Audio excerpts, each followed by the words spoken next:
Right. Can you hear me? Yes, I can hear you. Can you hear me? I can hear you just fine. Awesomeness. So, here we are.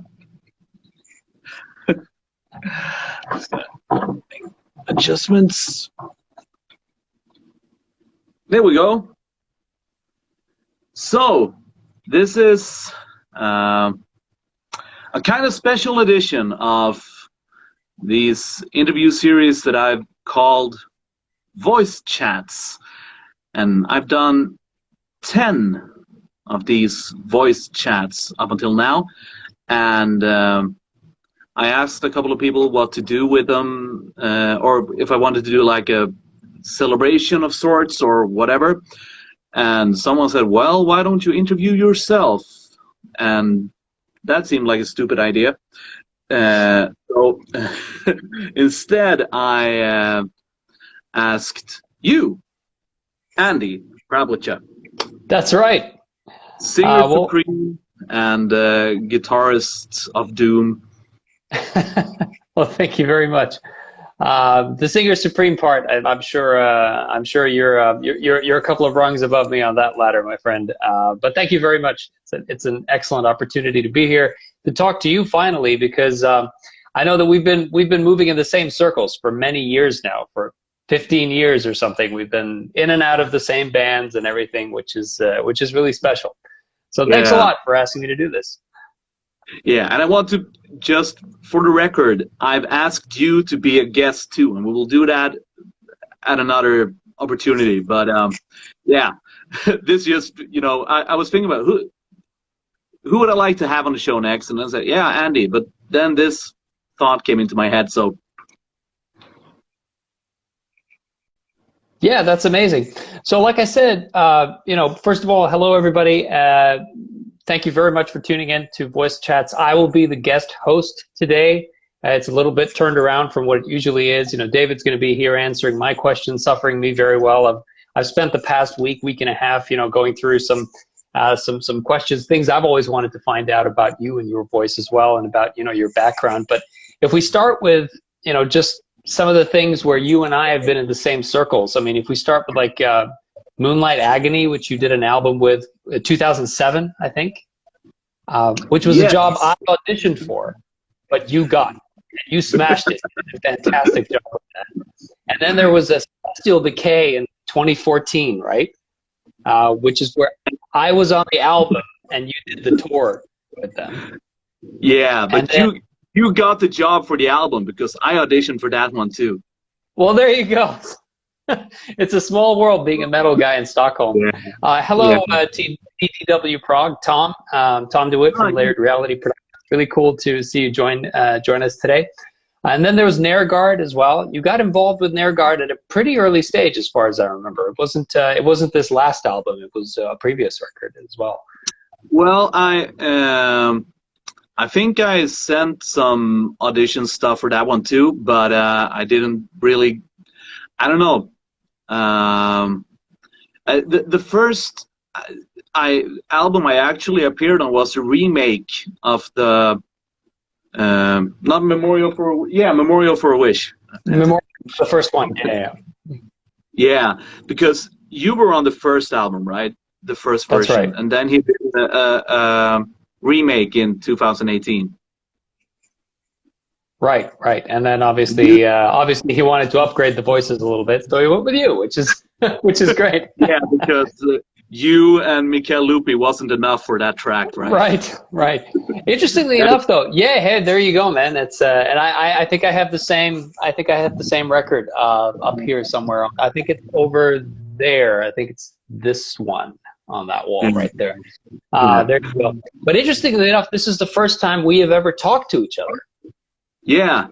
And even more interesting, our first conversation, since we're both essentially Swedish, is in English, which is funny. Yeah, but we've had a lot of contact, in writing. That's right. For a couple of years, but we've never met, and we've never talked like this. No. Yeah, I think we were friends Google Plus, weren't we, back when that was a thing. Were you on Google Plus? Yeah, a little bit, and also MySpace. Yeah. But, Tell me, yeah, please go ahead. Yeah. no, but you know, since I'm from far from the south, I have a very broad dialect or accent or whatever. So you probably understand me better in English. Well, that you know, we'll have to we'll have to put that to the test someday. But I was thinking, going back to, you know, even further back. I mean, we're talking about MySpace, which is ancient history. Let's talk even ancienter history. Um, Most of the people who I know who are in the music business usually come from a background where their family has also been involved in music, and even if the you know, their parents or whoever weren't actually active musicians, they've always had music around them, music instruments and so on. So I'd like to learn a little bit about, you know, when you were growing up, what are some of your first memories of singing and of music? Well, both my parents have like a semi-musical background, you know, playing, either having piano lessons, you know, back in the day when everyone had piano lessons, or playing clarinet in an orchestra. But not professionally, of course, but, you know, and you know, my mom can play a little bit of piano, and my dad, he plays every Christmas, he plays a da da da da da da da da, you know. But the thing that they did the most, I think, was to really encourage me, because I started out playing the trumpet, and then later I started to play the bass and the piano and all that. So they always encouraged me and pushed me with, like, even if they weren't actually playing themselves, they always made sure that I had the stuff that I needed, or they drove me to rehearsals, or all of that. So very, very, very supportive all the way. And, you know, found me a piano teacher when there wasn't any room at the local music school, so they found a private one. There's always been music around, but not actively playing from my parents. I understand. That's great.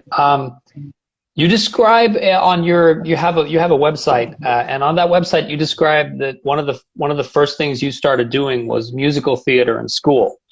And I'd just like to know, like, when was that, like, first performance for you, and how old were you at this time? That was in gymnasiet, or what do you say, Yes. upper High school. secondary, high school, kind of. Yeah, I was like 16 or 17, and I had played trumpet and the bass and played the piano for years, so I had all the musicality in place. So when I started music high school, that was kind of the first time I was starting to sing, when we were having choir. And after like 6 months, the older students, they had like a musical show. They were doing Fame the musical, and apparently one of the main actors got really sick like a week and a half before. So the teachers and directors, they were like, you know, panicking. And perhaps I think one teacher said to another, well, David, the guy in first grade, he has a pretty good voice. You can ask him. And I remember this musical theater teacher. She was also teaching music theory and all. And she could sometimes be, you know, a bit harsh. I remember I met her in the corridor, and she was like, David, I need to talk to you. I was like, oh, shit, what have I done? You know, did I not do my homework in time, or, you know, whatever. But then she told me, like, well, we have a situation. We will need you to fill in doing the part of Nick, like in 2 weeks from now. And I remember my first reaction was like, no, I can't. I have a math exam. Right. And she was like, no, you don't. I've been talking to your math teacher. You don't have a math exam anymore. Wow, So that's amazing. I was like, okay, you convinced me. So that's how it started. The first time I sang in front of other people, I was doing Fame, the musical, and I played the lead part. So yeah. So where do you go from there? Like where do you go? And what was that like for you? Like stepping in at such a demanding, so late in the game. Obviously, the other people in the production have had more rehearsal time than you have. You have all this cramming to do. You have to learn all of these songs in a short period of time. You have to carry a large part of the show. Obviously, being young, you kind of you have the self-confidence to pull it off. But what was that like for you? That feeling like when you 10 minutes after you said yes, were you going back and going like, oh, what did I just do? Or what was it actually like for you? Yeah, and that's kind of the story of my life, I think. Saying yes and then realizing, oh, damn, what did I say yes to? And then doing everything I can to meet the demands that I just agreed on. And I think I've been able to pull it off most of the time. But yeah, that's kind of where it started. I remember, I got the CD from the teacher, and I got all the sheet music, and just got home. And since I could play the piano decently, I was just like, okay, let's started to play the melodies and listen to it. I still remember the Swedish version that I got on the CD was sung by Peter Jöback. Oh wow, yeah. For those of you who don't know, he's like a legend in Swedish musical singing. He did a lot of Disney voices, a lot of musicals. He's like a really, really famous, amazing singer. Yeah. So I remember I was hearing his voice in my head when I tried to sing. But yeah, it was fun. It was super fun, and I really really enjoyed, because everyone was like, because when you're filling in on short notice, there's like the demands are not that high really, because whatever you do, it's better than having no one. Right. So everyone was praising me and telling me like, oh, it sounded awesome, and I like that. It's funny how it is, right?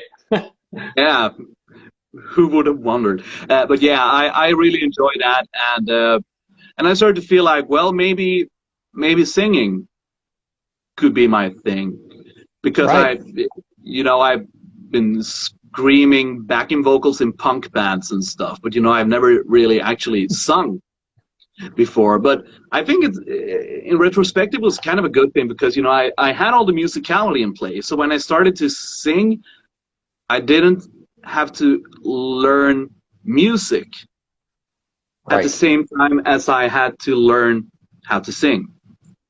Mm-hmm. I want to loop back to that a little bit later and talk about what led you to some of the decisions when it came to your higher music education. But for now, let's go back to Peter Jöback and hearing his voice in your head, which I do as well, which is amazing. But like and Tom Cobain. Right. Like favorite singers, inspirations at that point in your life, like at that particular point when you were going to do the Fame musical. Who was like the formative singer or the formative singers for you, where you said like, I want to do this performance like these guys? Was it Peter Jöback, or were there other people as well, and so on? Well, it's hard to tell, at that exact point. It could as well have been, Glenn Danzig from the Misfits. Right. But when I started to sing, for real, it was probably, at least when it comes to musical theater, it was Tommy Körberg, and who is also a legendary musical theater dude in Sweden. And probably, what was that guy's name? He was doing a lot. He was a British dude who did some stuff with Robert Wells, a Swedish piano player. But he was doing the part of someone will kill me for not remembering. But in the musical Les Miserables, they had like a 10-year anniversary thing, and this dude was doing one of the main parts. Damn it, I can't remember. But you know, it was like musical theater dudes actually were. Yeah, were and going back to the chat, Gus Stenbeck, hi Gus, by the way, old friend of mine and a bass player from Griffin, 6-string bass, said never would have guessed that he was a musical guy, and that's exactly the point. I mean, as a metal singer, you wouldn't expect that those would be your influences at that age. You would have thought that it would be, you know, Joe and Turner or, you know, whoever from those genres. Remember, at that point, they released the Chess musical, the Björn and Benny ABBA guys. Yes. Chess. It was released in Swedish for the first time, and Anders Ekborg, the baby brother of Don Ekborg. Like, now we're talking Swedes here, but he was for all of our international audience. These are just like, you know, this is just a cornucopia of Swedish celebrities, which means nothing to most people. Exactly. But you know, I remember Andis Ekborg singing the part of the American and Tommy Körberg as the Russian, and Andis Ekborg he did the song "Pity the Child," but in Swedish, and it was like, damn it, how does he do it? So that was like my, you know, he was. It was, you know, power metal level of high pitched singing, but in a musical theater setting. So I specifically remember that Swedish version of Chess, listening to that a lot. So there's a question in the chat that said, Gus again had the question, is there any particular reason why, you know, both of us would cite musical theater singers as influences rather than, you know, metal singers at that age? I'd be interested to hear your answer to that question. Like, why specifically musical theater? Were you listening to that a lot, or, you know, was that a big part of your life, and so on? Yes, I think it was and is a big part of my life. And you know, no matter what kind of music I do, if it's metal or musical theater or pop or rock or whatever, I want stuff to be epic and big. Right.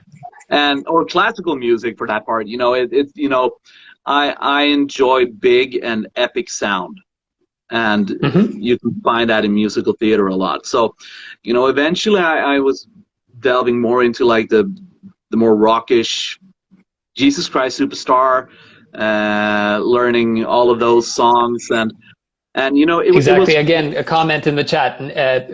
I've yet to meet the power metal dude who never heard Jesus Christ Superstar. It says right here. So thanks for that comment, and that's entirely relevant. Absolutely. And you've done a recording of Gethsemane too, right?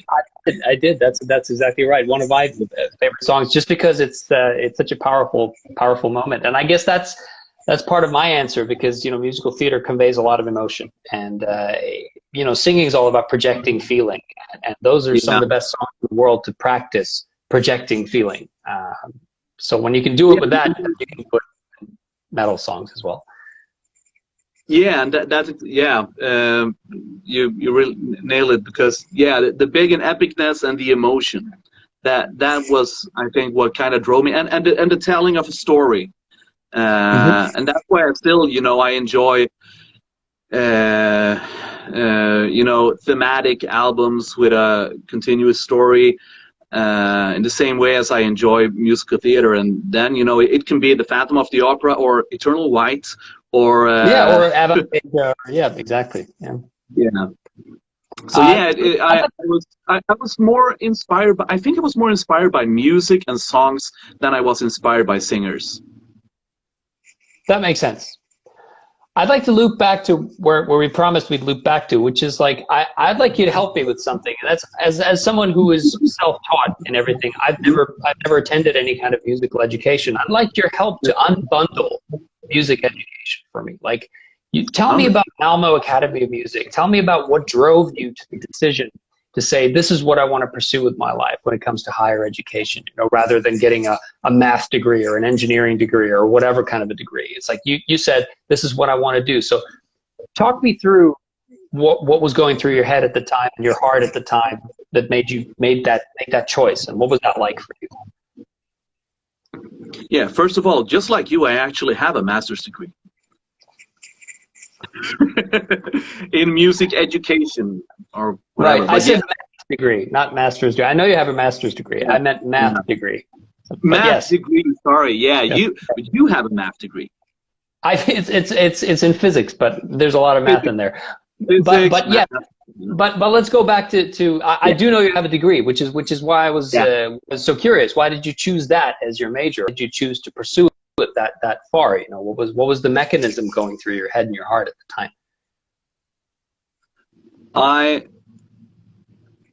I think that I was mostly floating along, because it was when you're done at gymnasiet or high school or whatever translates to, you can either go to folkhögskola. I don't really know how we explain that, but it's like thematics. It doesn't give you a degree. You just study something very hard. I think the closest you get it would be community college in the United States, it's a similar concept. Yeah, but so I applied to some of those, but I also just for fun, basically just for fun, applied to the Academy of Music to become like you apply to become a music teacher, and I don't really think that I thought it through.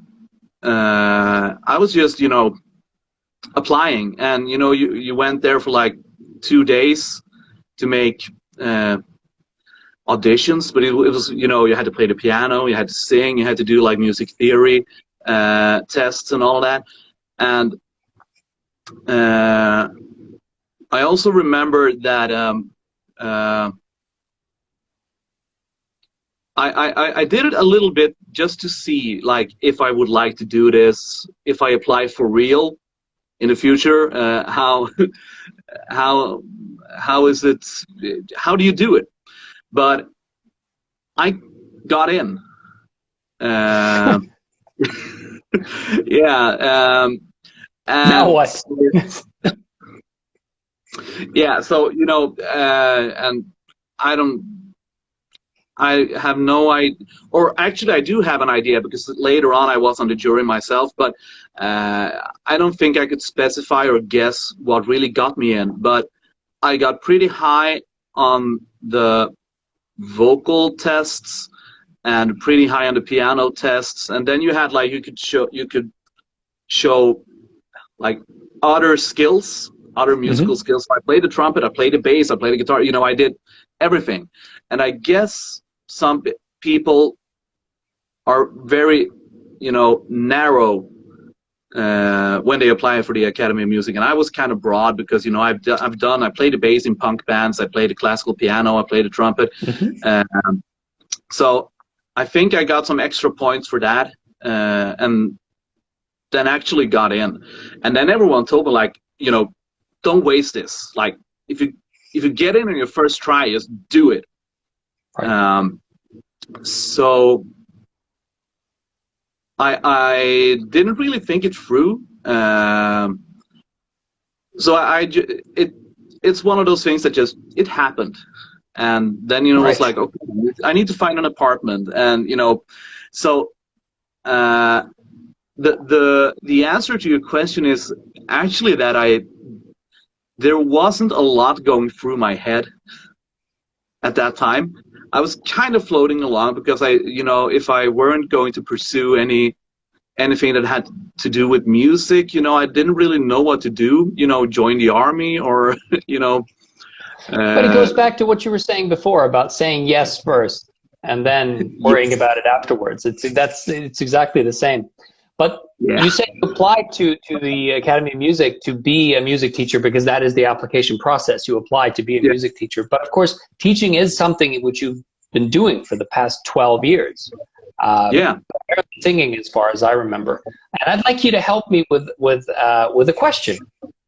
I saw this kid on Reddit. There's a subreddit for singing called /r/singing, and there's a lot of people talking about Italian singing terms, which I don't understand. Yeah. But there's a kid basically who was asking questions about his vocal range, and he said that at a certain point he could reach this note. I forget what it is. If it was this like super impressive F or whatever, and then he said, now I can only go as far as the D.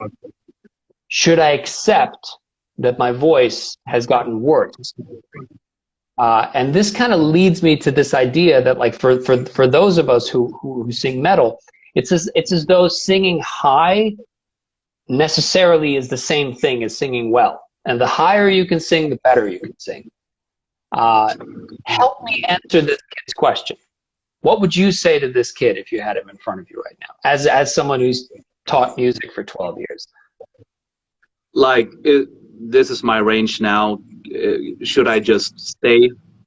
Right. Should I just accept that I have a bad voice? Right. Well,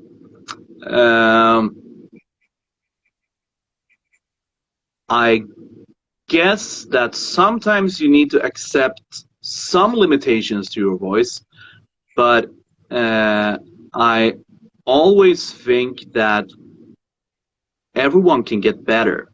So, and that kind of goes back to what you were saying, like higher is better. And I used to think that when I was like 20 or something. Higher is better. And the kid, like, what is it you want to do? I would probably start in that end. What like, right. If it's the B, like, what if we got the E, what would you do then? What would be better? Okay, I want to be able to. Yeah, and sometimes that's very specific. I want to sing this song, and it has an E in it. Then okay. I would probably start in that end, try to find the goals. And if I had a kid as a student, I would probably start to see, like, okay, do we have something that's blocking either in the mind or physically, and start to explore and see if we could find a reason for why B would be the top note at the moment. I would guess that if B was the top note, it would be because of the student only using or using too much vocal fold mass. And now we're into physics, right? No, right. So some people talk about chest voice, head voice, and when it comes to terminology of singing, there is no consensus. There is no right or wrong, and that is a good thing. But it's also what leads to a lot of misconceptions, misunderstandings. But what actually happens in the voice is, a lot of same pitch, less mass. And there's probably some physics explanation to what happens with airflow or whatever. But most of us, when we go, let's see if I have to do it in the opposite direction.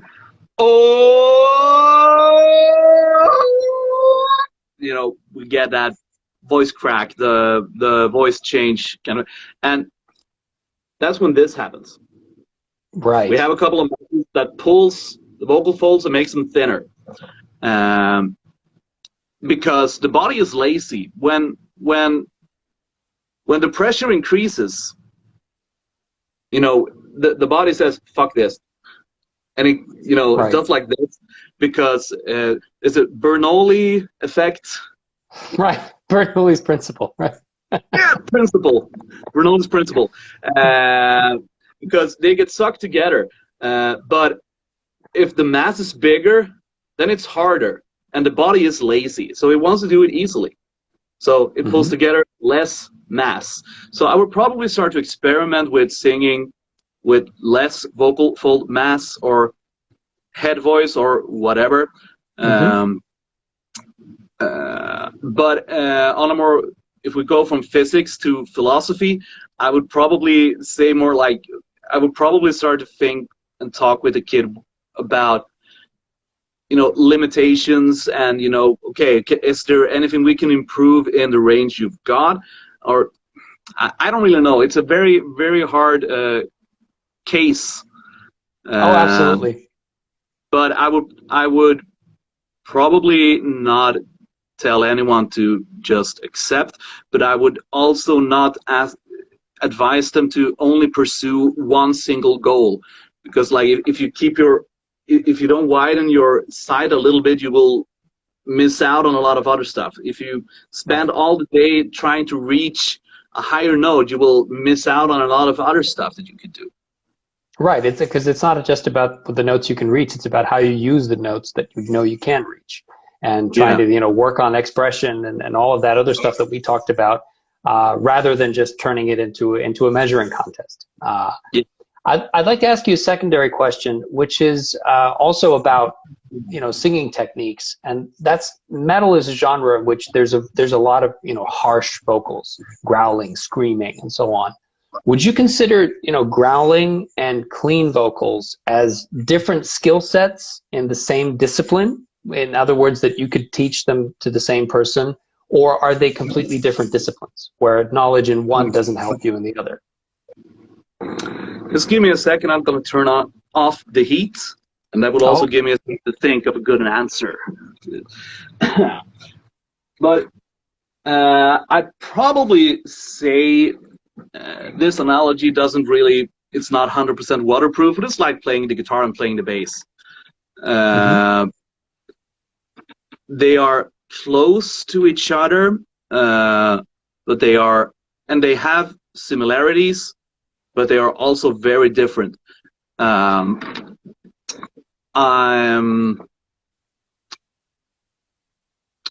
So the question is, can you teach it? Are they different skills in the same discipline? In other words, could you have the same vocal teacher teach you both things and you can work on both of them at the same time? Or are they two completely different disciplines, like practicing golf and practicing, you know, cooking? Now, in that case, I would say, yes, you can have one teacher to teach you both, if that teacher has the skill set to actually teach you. And I know, because, you know, I have students where we work on both. So yes, it is absolutely possible. And I would say, you know, it's sometimes people say that, you know, harsh vocals can be bad for your voice, but I mean, so can clean vocals, because other singers would never experience vocal issues, and they do, you know, like any singer or jazz singers or whatever. So I would say that it is very hard to achieve a high level of performance in both fields. Same thing, you know, there are, you know, most good guitarists are decent bass players, and the other way around. But there are very few who can, you know, actually play really good bass and guitar. You know, now we're talking like professional level, but, you know, because the fundamentals of what the role the instrument plays are so different that most people who are good bass players but are primarily guitarists play the bass with the mentality of playing guitar that only has one string, playing at the time without chords. And the other way around, you know, a good bass player will play a guitar as though it is a percussive instrument, just like a bass is. So yeah, I do see what you're saying. Thank you very much for that answer. I'd like to touch a different point when it comes to teaching music these days, and that's that these days it's not really enough to just be talented at music, to just be talented at your art. And you're a good example of this, because you're talented at both music and production and business and social media, and that today is like a necessity to be successful in the field. So Do you find yourself giving career advice as a singing teacher where you're going outside of the field of teaching vocals and becoming more of a coach for someone for their artistry in general? Or do you try to stick to what you do primarily and then, you know, have other people teach them the other things? Well, first off, it is very true what you're saying. Being an artist today is not just being a musician or a singer. You have to be a graphic designer or a video editor, or you know, you need to know your basic fundamental DAWs and recording. You know, because if you you know, like in the mid 80s, you could be a guitarist. You could just bring your guitar, maybe your amp, and you can just play the guitar, and there were other people doing everything for you. Now it's a lot of do-it-yourself. And since the level of the technical level is so high, so, you know, everyone can do almost everything at home. And I just want to say, and you're a very good example of this, because I very much remember one of the videos you did where you showed your gear. And it's like, you know, the Line 6 pod and a guitar, and, you know, and I remember you talked about learn the equipment you've got before you get a lot of expensive stuff. Right. I had a $300 guitar and a Pod XD, and you know and it's make do with what you have, because it's still better than what they had in the 70s and the 60s. You know? And I now I also remembered. We have the common friend of Hobbe, the Hobstructor. Yes. And I remember he told me when you recorded the Celestial Decay album. There we go. Like you used the Shure SM7 or SM57. It was a 57, a guitar microphone, which I held in my hand with a pop filter. Like this. And he told me, like, when he heard that you did, you can't do that. Well, you know, I can. Bloody well did. Yeah, and the vocal sounds amazing on that album. So, you know, and sometimes I think that people could spend more time on their art than the technical part of it. But I understand that the technical part is fun. Oh yeah. And let's go back. Let's latch onto that and say, okay, like as singers, do we suffer because we can't obsess over pedals or strings or cables or guitars? Because it's like when you play an instrument, there's so much gear. There's, you know, YouTube channels. There's entire things like, should I buy a Tube Screamer or a Maxon 808? They're the same pedal made by two different companies, but you'll find people with 3-hour videos on YouTube comparing one to the other. As singers, we don't really have that. You can't really compare a Neumann to a Rode, and it's like it's not the same thing. Do we suffer in this like new era of YouTube and podcasts and Twitches and everything because we don't have the gear to talk about? I know that I don't suffer because I am very much not interested in the technical part. I have a very good Neumann microphone that I love, and I have an outboard preamp, Golden Age Project preamp, and a Golden Age Project compressor that I have like a basic setup, because, you know, sometimes when I record a lot of choirs, and, you know, some of the choirs are and some are I want them to have, like, I want to make it easy for the producer. I want it to be like kind of the same level. So I use that sometimes for backing vocals. And other than that, I have presets in Cubase that I never touch. You know, so I never mix anything. I make shitty example mixes for the people I produce for. So I don't suffer from it. So I don't really care for technical stuff. I hated when I had to buy a computer. But no, but to get back on the advice stuff, I sometimes get asked for advice, but I try to never give advice in fields where I am not qualified to give advice.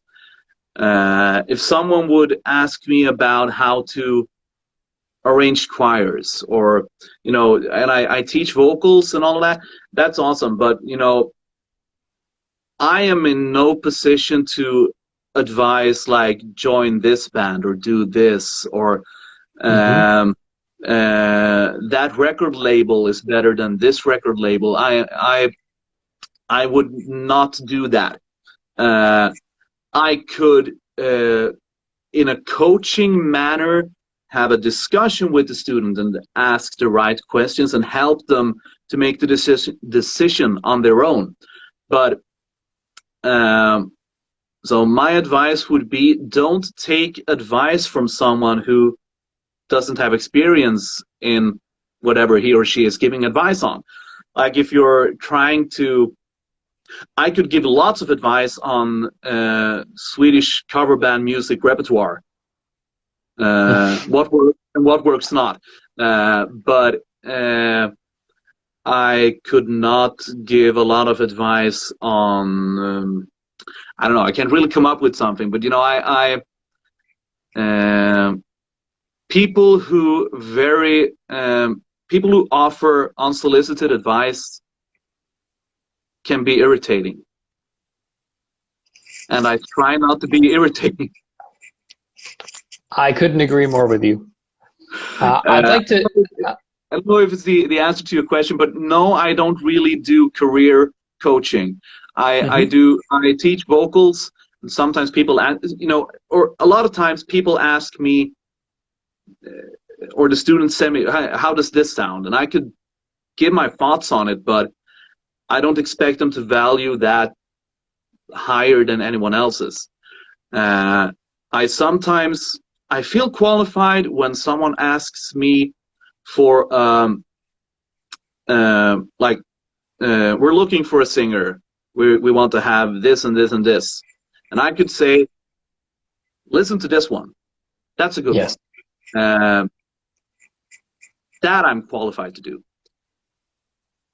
Right, but as far as, like, help me start my Twitch streams, I don't know what should I be doing? Should I be paying for views? Should I be doing this? Should I be doing that? That's a different school, and that's a different teacher probably. Yes, and I am humble in knowing that I could use advice in so yeah. We could all use a little support. Yeah. Yes. But listen, you've been in Quantize for a good while now, for a number of years. I know you toured with them. I know you toured with Celestial Decay before that. I'd like to come back to one aspect of you said you're playing in punk bands quite early on and so on. Being a front man when you're playing live, it's a huge responsibility. You have to carry a lot of the show, as you were aware when you did Fame. How do you approach the role of being a front man, and how do you practice that? Because that's different from being a singer. Could you elaborate on, like, your role as a front man, and how do you think about that? How do you prepare yourself for it? I do a lot of visualizing in my head. I imagine myself standing in front of a crowd, and I play the song in my head, and I play the video in my head, basically projecting what I think looks cool or dramatic or whatever. I do a lot of hand gestures. I've noticed. As I've seen from the videos you're in, you have a very commanding presence, which is very cool. And that's what I was interested in. How do you practice that? Do you stand in front of a mirror, or do you visualize yourself? Do you look at recordings of yourself and go like, oh man, I shouldn't do that. I need to do more of this, or like what's the process? Yes, I do that. If I see a video, I will in very, very specific details. I will listen, of course, to the vocals. I've overcome the sensation of hating myself if I hear a mistake. Nowadays I only notice it and I store it and I remember it and I practice it and I will improve later. And nowadays I am secure knowing that I can overcome mistakes. And I also learned that there's a difference between making a mistake and sucking. Oh yeah. Because we all do mistakes, but that doesn't mean that we suck. So I've overcome that. But if I see a video and I see a gesture, or I see myself leaning backwards in a stupid way, or looking bored during instrumental part, I do the same thing. I store that, and then I watch the video correctly in my mind, seeing myself doing something cool instead. So I never practice in front of the mirror. I did when I was a kid, but that was probably playing the guitar, or the bass or whatever, right. The air guitar. But for as long as I can remember, I have, even when I listen to other people's music, I remember, listening to Accept and Udo Dirkschneider, and the Breaker album. I listened to that a lot, and I remember seeing myself on stage singing the songs I was listening to. I did the same with Halloween. I had Halloween Live in the UK. I would put that on, and I was right there on stage with them night after night in my head. That's really interesting to hear you say that. Yeah, so I mean that's performance, experience. I would say. Right. So that's how I do it, and then I try to, I do that a lot, and then whenever I go up on stage, I just let go, and I just, things happen, and most of the time, whatever I have envisioned in my head is what is happening, and then I try to interact with the crowd when it's suitable, and for some parts, I focus inward, and some parts I try to find someone in the crowd to just specifically sing to that person, or I sing to the entire room. So I have direction, and I have a vision of what I want to do. That's really cool. What I'd like to ask you is, how do you, as a frontman, how do you balance, on the one hand, giving people a good show? Because people aren't paying you to stop and take the proper breath so that you have the right breath support. They want to see a show, and the show means moving around, it means jumping around, it means being active, and that necessarily sacrifices some of the qualities which you want to have in your voice when you're singing, because in the studio you don't do that, obviously, because you want the best possible quality. So how do you balance giving people a good show, giving them their money's worth visually, and then giving them their money's worth with the quality of the music? How do you draw that balance, and what's your mental process behind that? I try to pick my battles. I can change vocal lines. I can even do some stuff one octave down if necessary, if it's not, the important stuff. And what is the important stuff? Well,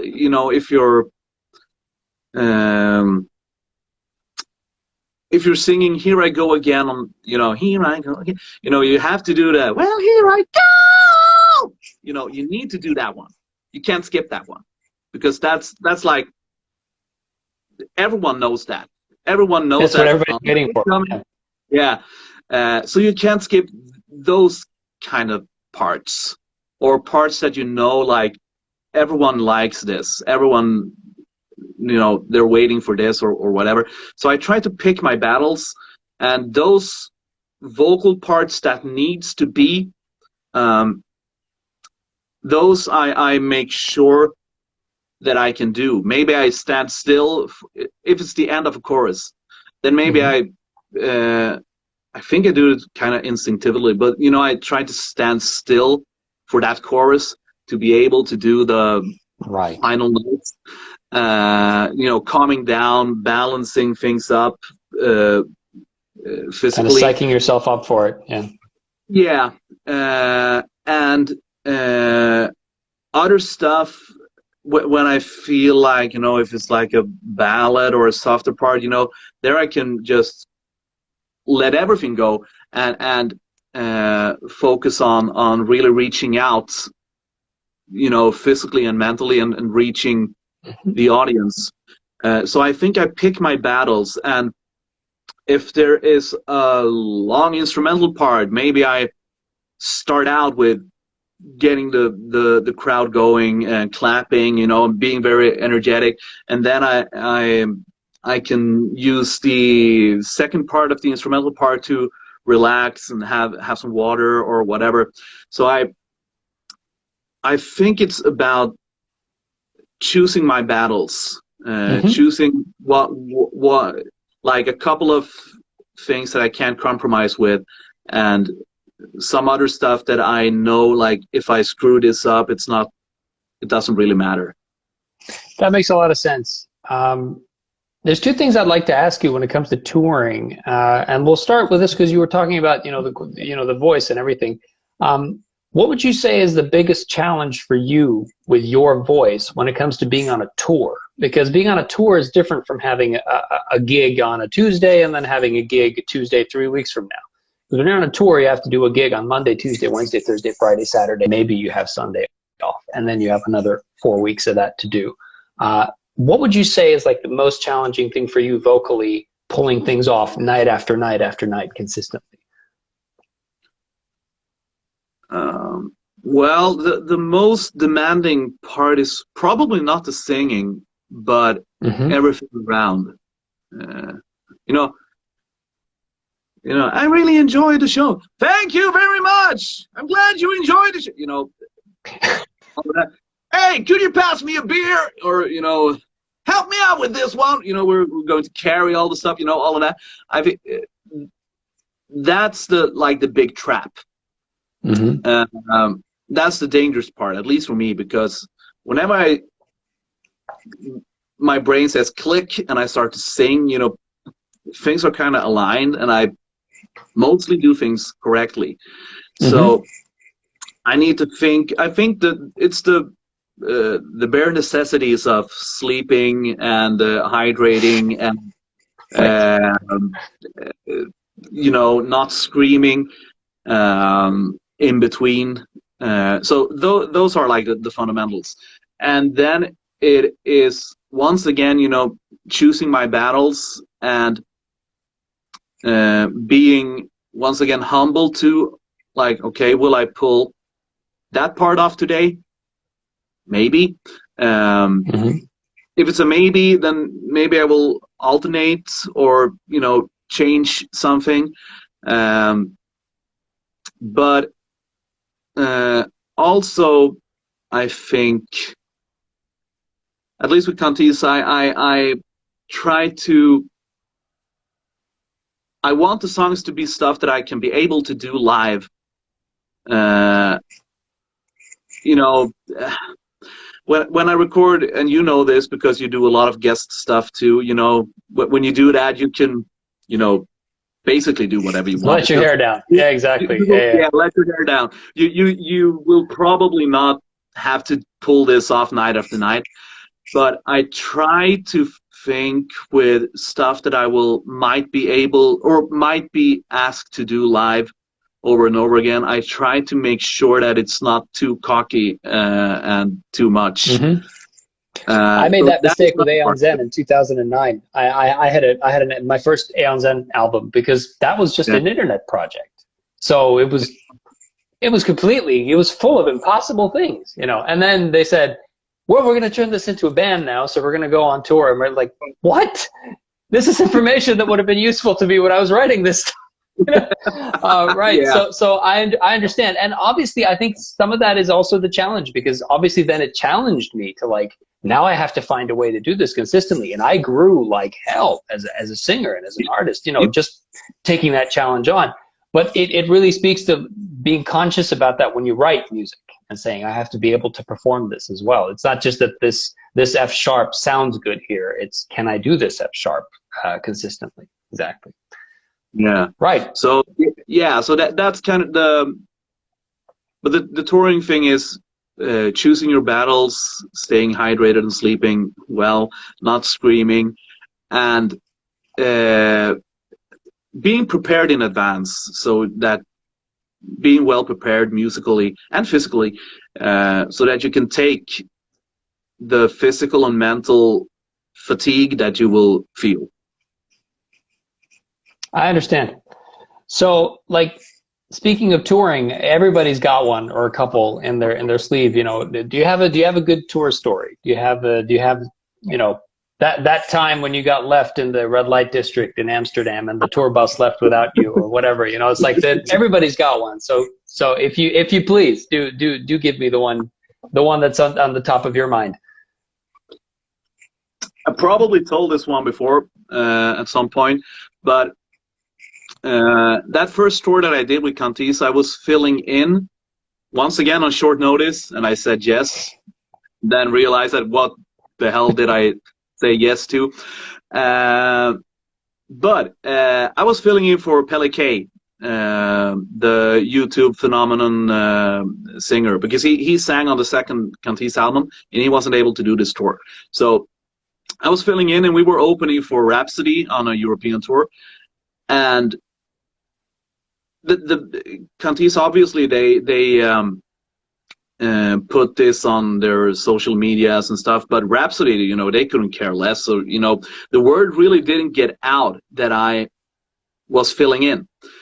Mm-hmm. And Pelle K was also in a couple of other bands at the time. This was before he was like full-time YouTuber. So he was doing projects and stuff, and he was in another band called Damnation Angels, a British band.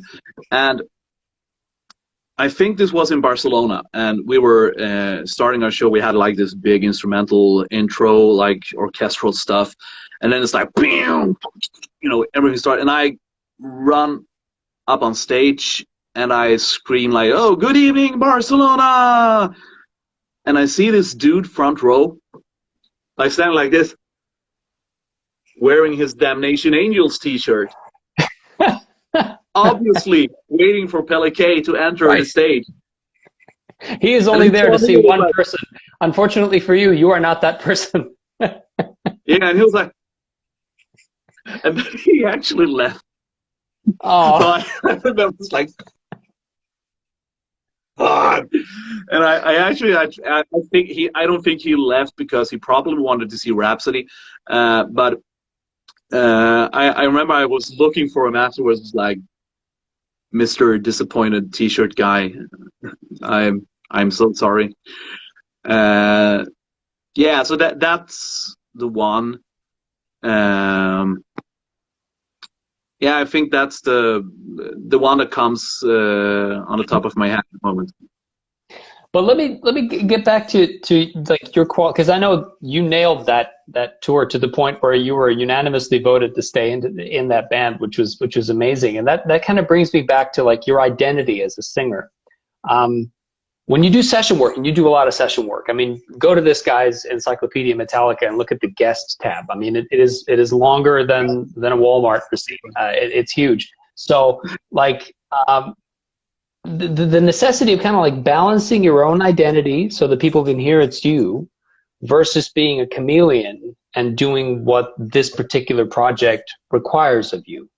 That's always like a scale you have to be on when you do session work. And I do a lot of session work as well, so I know about this. Sometimes they want you to sing a specific way, and sometimes they want you because you're you. Could you talk a little bit about how you approach a session project? Do you approach it as, you know, David, or do you approach it as like, what does the client want from me, and try to sing it that way, or what do you do?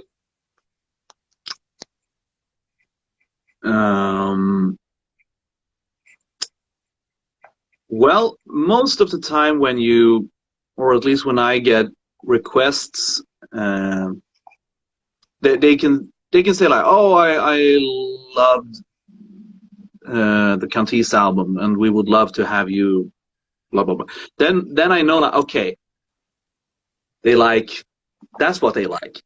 Right. Or it could be like, oh, we heard this song that you were doing this, and you know, oh, so you want a dramatic, or like the more harsh, high pitched, screamy. All right, that's what.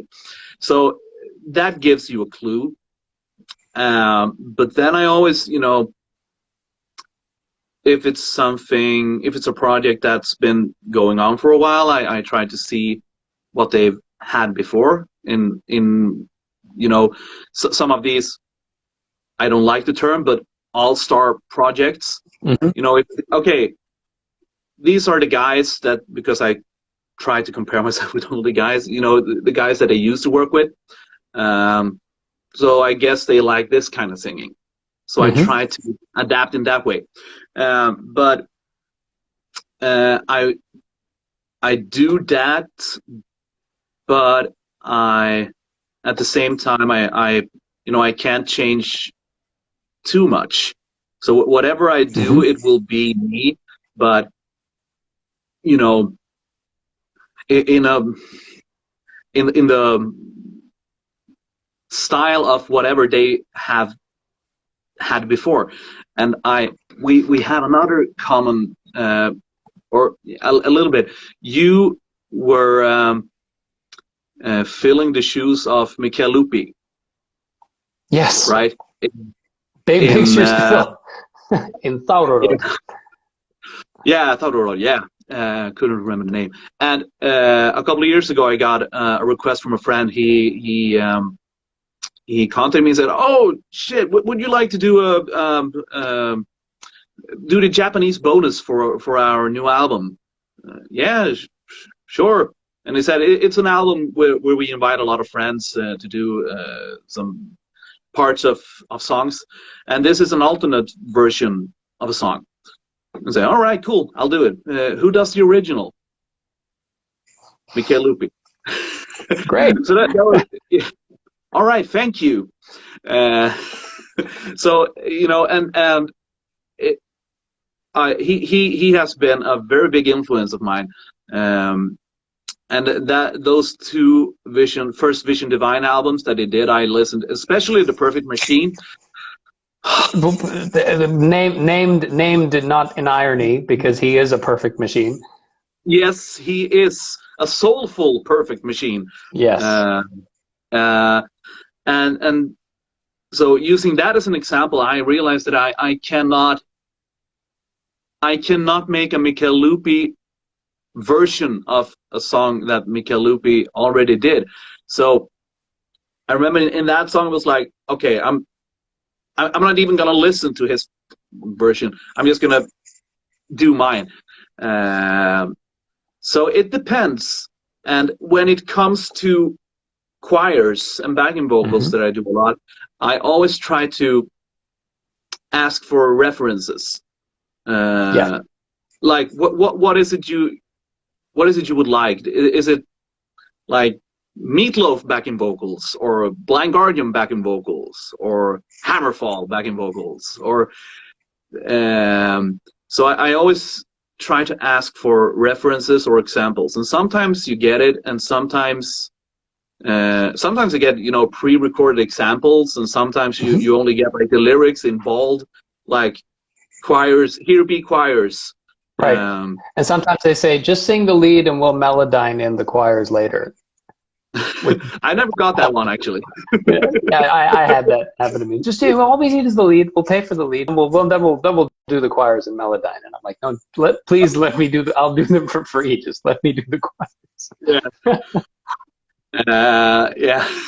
No, I've avoided that, thankfully. But yeah, so I try to ask for references, and but I have come to the point, I think, when it comes to when it's session guest stuff, if it's like a verse on a song, on just one song, now I think I am at the point where I can do my own version. and I can say that this is the version you get. And I couldn't do that 5 years ago, but now I can, I think. Mm-hmm. So yeah, so if we go back, sorry, yeah, go ahead. please. No, I was just going to say, if you go back in time 5 years and you say, well, if you talk to yourself 5 years ago or 10 years ago, or a much younger version of yourself, if you talk to your students as well, would you encourage people to do lots of different kinds of genres and lots of different kinds of music to kind of expand themselves as an artist? Or should they do a lot of the same thing because it's easier to go from one job to the next? Because if you've gone very deep into one genre, it's really easy to find work because it's a small world. If you do a lot of different genres, it's harder to find work, but you become a better artist, which is better. I think it depends on if we're talking of musicality or career. Yes, exactly. Because if we talk about musicality, 100% do a lot. I like I said, I played bass in punk bands, but I also played bass in like the local corps, the orchestra. I played the bass, and in jazz, the big bands. I played the trumpet in orchestras, and in church, I play a lot of cover band music, and then it's you have to play whatever. Dance band. Oh yeah. Oh yeah. I've done literally hundreds of dance bands gigs. It's your experience. It's invaluable.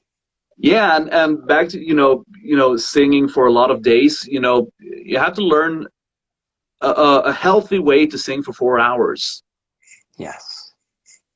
Even if it's kind of basic music, you still need to be active. But yes, when it comes to musicality, I would definitely say do lots of different music. Now you fooled me into talking about giving career there you go. advices. So I can only say what works for me. I caught that one. I can only say what worked for me when I started out, because I had like a metal break after Moonlight Agony and all of that, and then I did for a couple of years, and then things started happening again with Celestial Decay, and after that I did a County Store and all of that. So, but what worked for me was finding something that I do very well, which at this point was arranging and recording choirs. And I know I'm definitely not the only one who does that, but I do it very well. And because I have studied a lot and I know how to arrange, I am also a choir conductor. I can, because that's how it started out. I started to record the choir parts for my choir, and doesn't sound too bad. And I found out that this was a service that I could provide that was kind of needed, and I was not just another metal singer. I had something else to offer. So to me, that I mean, I've done both like sleazy rock and roll stuff and symphonic metal and everything in between when it comes to arranging. And once again, it's like there are similarities, but there's a lot of difference between a Motley Crue ripoff and an Avantasia ripoff. Oh yeah. So the whole genre of metal is so broad in and of itself that you could dip your toes in metal for 40 years and not do the same music twice if you really tried. Yeah. But whenever now, because I've done this now for 6 years or something like that, 6 or 7 years, because I get people call me up again, and that now I sort of feel like, okay, things are working. I did the last album, and now I'm doing the second one. So and that feels really awesome. That's the biggest level of honor, I think. like, oh, we really loved it, and would you like to do another? Yeah, love to. So Agreed. Yeah. I'm not sure I can give any advice, but find something that you like and that you're good at and get better. And widen your Right. musical horizons. Um, So you were talking about dance band gigs, you know, and singing for 4 hours consistent, which goes back to what we were talking about before with touring. And I'd just like to, I'd just like to ask you for like, if you have any advice for people who are just getting started about singing without pain. Basically, what are things you should be thinking about, and what are they for people who are just starting out? They're doing their first shows right now. How do they not paint themselves into a corner? What should you think about to sing without pain for the rest of your life? I rarely give general advice, but I would say, a lot of times it comes down to doing things unnaturally. And in a way, singing is an unnatural act. But, you know, if you were to sing something, I would probably advise you to start with reading the lyrics out loud. One life in Inferno. No, I can't come up with the Celestial Decay lyrics, but you know, read That the was lyrics 7 years ago. I don't remember that album down. at all. Sorry, Hobeth. I'm blinded. No, I can't remember that one either. Sorry, but I would start to read out the lyrics, and just make sure that I pronounce it correctly and don't overdo it. And then I would sing the song very softly. One life in Inferno to see such a beauty, my friend. I remember that. And you know, just to not start out with one life in Inferno. Right. You know, overdoing it. In a, you know, a lot of inexperienced singers overdo a lot of the diction and pronunciation, and that brings tension, you know, all the way. So I would probably say practice singing stuff very softly and very nicely before you add the power. That's a general advice that may or may not be helpful for whoever is listening. Great advice, though. Absolutely, and advice I could have used back in the day when I was younger, because my whole thing was just scream it as loud as you want, and you can just kind of like will yourself to reach that note by just going louder, which is probably the worst way to do it. But when when you're 15, you don't know any better. Another thing, you know, when you've done a lot of different jobs, you've done a lot of different genres of music, you've done musical theater, you've done session work, you've done touring work, you've done all kinds of stuff. So I'm thinking that you have to be a pro at auditions. You've done a couple in your life. Yeah. Could you talk a little bit about how to prepare for an audition? If somebody's listening to this and they're going into an audition in 2 weeks for whatever it is, a school project or a band or an internet project or whatever, how do you prepare for an audition? What do you show of yourself when you get there? It's kind of like going for a job interview. It's a skill set in and of itself. I will talk about that, and then I will tell you about the times when I screwed up. Awesome. Look forward to both of those. Yeah. So what I would say is, like, know your worth, but in every aspect. Like, no, I can do this, but also try to learn that I cannot do this. And for your own sake, maybe don't apply to those jobs. But you can apply to jobs at your level and still don't get them. But then, you know, there are other circumstances. If you apply for those jobs that you're not qualified for, you know, you're just wasting everyone's time, and you will feel bad about it. not because you want to be here. So I would advise on knowing your worth. Like, and don't apply for these jobs either. Find a level where you are. So that's one thing. But of course, the cliches like be prepared and all of that. But you know, always show your best, the best version.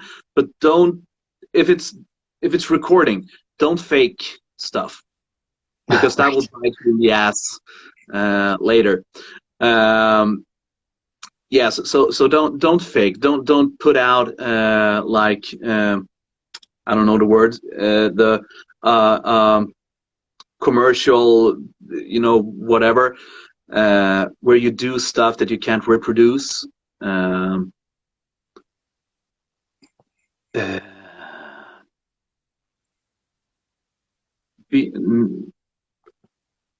Practice auditions.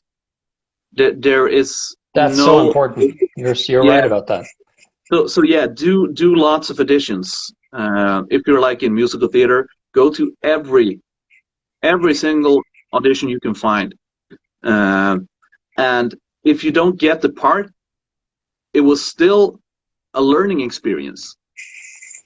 So see your auditions as learning experiences, because they're all in you know, getting better at something, because there's a huge difference in preparing at home and then performing in front of 4 people, either with their notes or, you know, or it's in a rehearsal room and you can see them staring at you. You know, you will start to sweat like a pig. And if it's digital auditions, find a level where you, I think Salvador Dali said, don't be afraid of perfection, you will never reach it.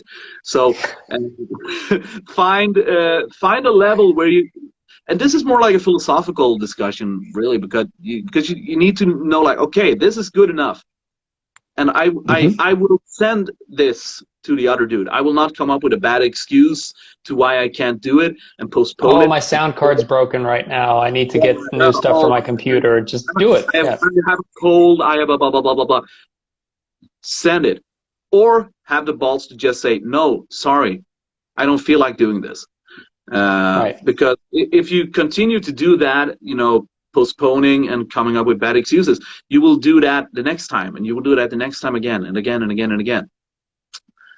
So I don't know if that's a very good, I mean, doing auditions is a skill that you have to learn.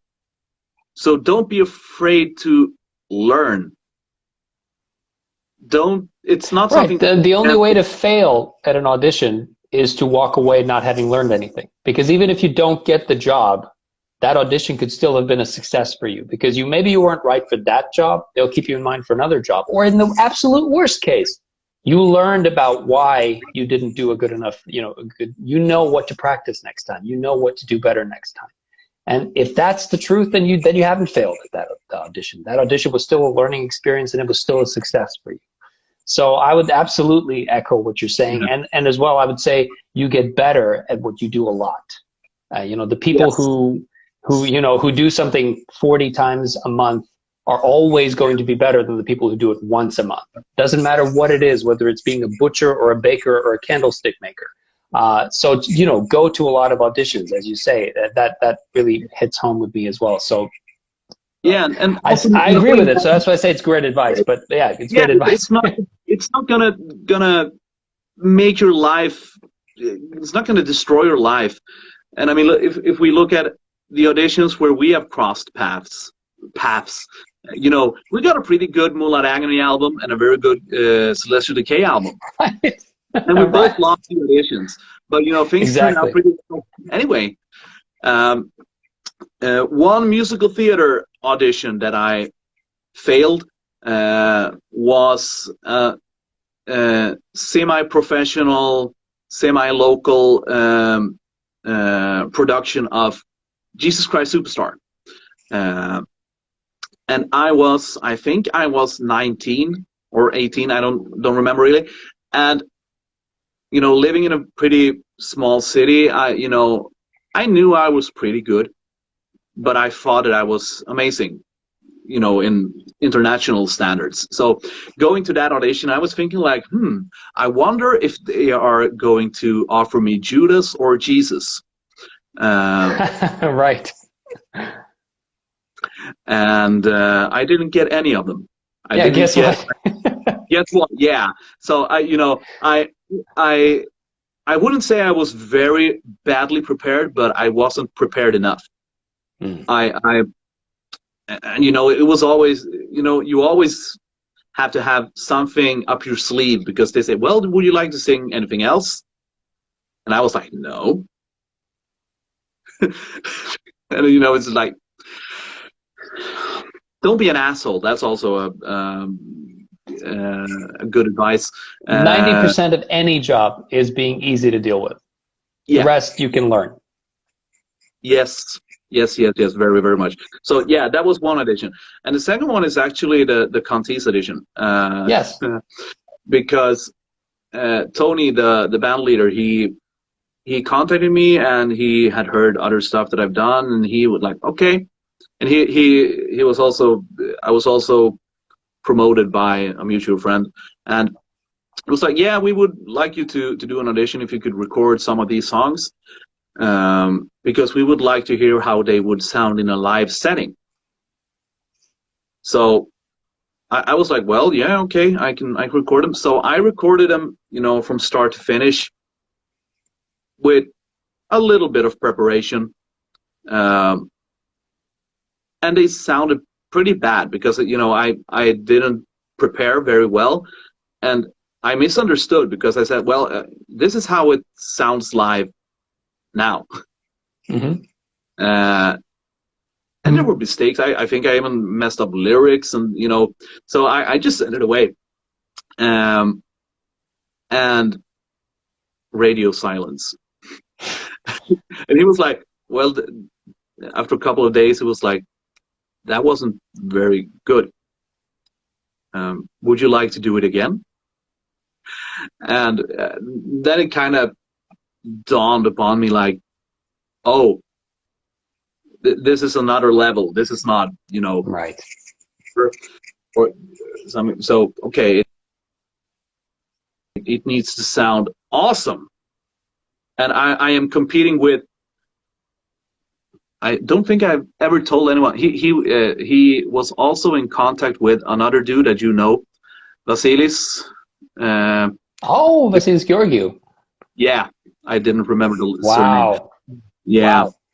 And I think he had to turn it down for whatever reason. But so when you realize that, okay, these are the dudes that I'm competing with. So we get back to know your work. Okay, so if I'm not going there maybe, but if I'm going here, then I need to step up my game.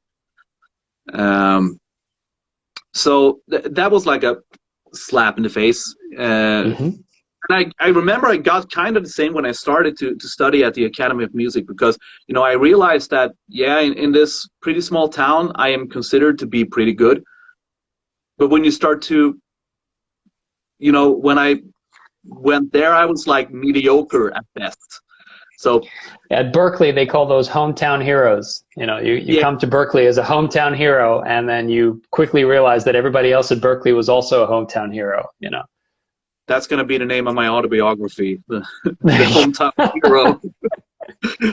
Well, listen, David, I do want to keep this, brief for the people who are listening. So, we could go on talking about this all night, but I have 4 questions left for you. And I'd like to start with, what is your idea of like the best thing about being a singer? What is the best thing about the thing you do? It is the best thing about being a singer is being able to release the combination of melody, rhythm, and lyrics upon people and hoping to inflict a sensation of insert something here. Right. You know, trying to make someone feel something. And to me, that has always been essential. And singing has been the best way to do that. And I can do that in other ways, but singing has been my thing. So I meet people and I communicate with them by singing to them. And every time I sing, whatever I sing it to everyone. And everyone who wants to listen can do so. That's amazing. Thanks for sharing that. Quite close by to that idea is the fact that, you know, in the English-speaking part of the world, particularly in America, at the AAC, hearts coming in the chats right now. Thanks a lot, guys, for you know, sticking around and listening. In the English-speaking part of the world, particularly in America, you know, Thanksgiving is coming around, and this time of the year, I like to ask this question to people: what are you grateful for? That's both hard and very easy to answer. I'm grateful for living where I live, with the people that I live with, and having that love and care from those people close to me. And I am also grateful for all the choices that I've done that led me to where I am now, even the bad ones, because I've learned from them. So I am, and I'm grateful for the opportunity that I have, that I can balance my day job as a vocal coach and music teacher with my hobby. And I am grateful for having my hobby also as a job. So yeah, and I'm grateful for all the people that I've played music with throughout the years, each and every single one. So yeah, you know, it always gets cliche when you do the Thanksgiving things, but you know, I'm grateful for, you know, all the parts of my life, the family, the musical. I am in a very good place in my life, I think. So I have a lot of stuff to be grateful for. That's amazing. I'm really happy to hear that as well, because you deserve to be in a very good place in life. I read somewhere that the best feeling that a person can cultivate within themselves is the feeling of gratitude, because if you are grateful for the opportunities life gives you, that leaves you more open to opportunities. If you don't, you know, feel begrudgingly towards them, and if you don't feel like they're an obligation, and if you don't feel like you're cheated out of every chance that you get, you're grateful for what you have. That kind of opens your outlook on life, and you have a very, very cool outlook on life, which is why opportunities keep coming your way, and that's amazing. I'd like to ask you about, you know, being a teacher. Is there an example of a time when a student actually taught you something? I'm sure there are many, speaking as someone who used to be a teacher myself, but tell me about a time where you learned something from someone who was a student in front of you. I will take ancient examples that come to mind. One is a student I had very early on, like one of the first ones I had when I started to teach at a music school or whatever you call it. And he was singing very nasally. You know, he sounded like this. And we worked and worked and worked, and I knew the theoretical, you know, I had all the knowledge, and I had students before in my training to become a voice teacher, but you know, we worked a lot with this, and we tried to make things work, and eventually, you know, we threw some tricks, and you know, we did exercises and stuff, and I realized, oh, I learned something. And then I had, you know, like this is how you do it. And then like a year after, I got another student like this. And I was like, okay, let's try this one. Let's try this. and it was worked like a charm. Like, wonderful. yeah. So, and that's kind of what makes me a good teacher now. And I say that not, you know, trying to brag or anything, but what I do very well is that I have the experience of having met all possible problems, and I've already done all the hard job of finding the solutions. So what I do, and I say this to my students all the time, I guess, but my guesses are often pretty close to the truth. So when I am very quick at hearing something and knowing that, okay, I've heard this before. And, you know, okay, this worked that time. Okay, we try this. And if that doesn't work, well, then I have 2 or 3 more examples. So, but I specifically remember this dude with the nasal problem. And recently I had, I did a Twitch stream with one of my students, Adrian Cowan, and she has done this a couple of more times with other singers. Metal singers teach each other a lesson. And she is my, yeah, it's a super awesome thing that I will not steal, because that would be unethical. But she is my student, and she asked me to do this. So we started out with me just giving her a normal lesson, but with audience, and that was scary. Teaching with an audience is very scary. But so we did that. And then she did some screaming lessons, or one, with me. So I picked out like 3 songs. It was like Dimmu Borgir, At the Gates, and In Flames, or whatever.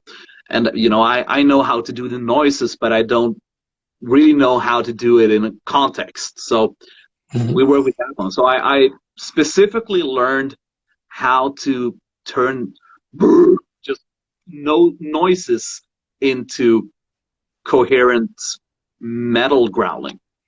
And that was like last year. So ancient and recent example. Awesome. Just goes to show that the learning journey is never over. Never. Even if you have a master's degree in music, that's still just a license to learn, which is really cool. I love that. Yeah. Finally, for the last question, I'd just like to ask you, you know, what do you have going on in your life right now musically? What's on the horizon? What's coming? What's cooking? What's on the drawing board? What can people look forward to? All right, promise not to tell anyone. All right. After I did that lesson, the screaming lesson, I did, for fun, a Dimmu Borgir cover that I put online. A mutual friend of ours, Stephanie, helped me do the video, yes. And Jack, another friend, did a mix. And it turned out super awesome. I was so happy with it. And then an old friend of mine said, hey, we've got a black metal project going on. Ah, there we go. And same thing as 20 years ago, I said, yes. And then, you know, after saying, yeah, it was like, my God. I am in a black metal project.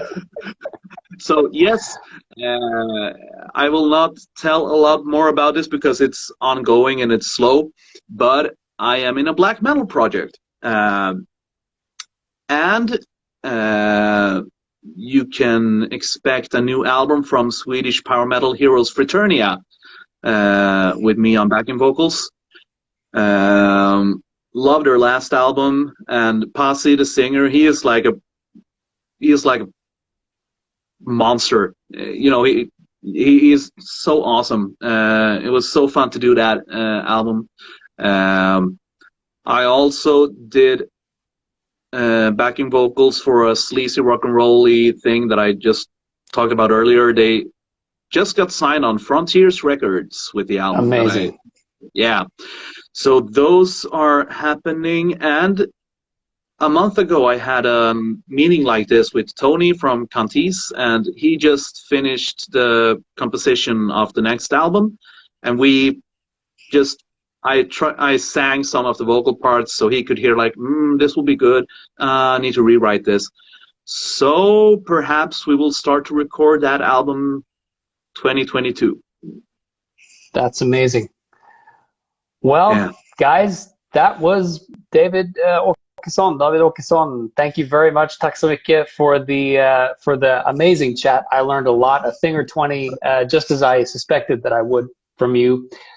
Thanks for the opportunity of letting me interview you, and of course, I look forward to future voice chats. And maybe we'll do this with the tables reversed one day. Who knows?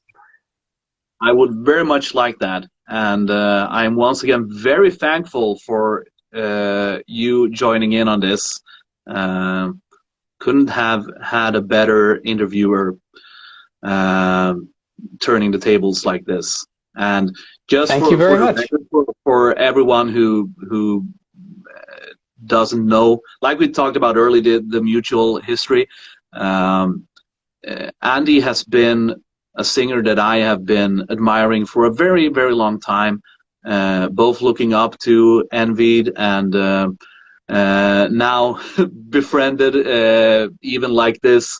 And we've crossed paths on the Near Guard project, and I'm pretty sure we will continue to find each other, both here and there, in different projects. It's a small world being a metal guy in Sweden, so we will be on future projects, whatever the opportunity is, I'm sure.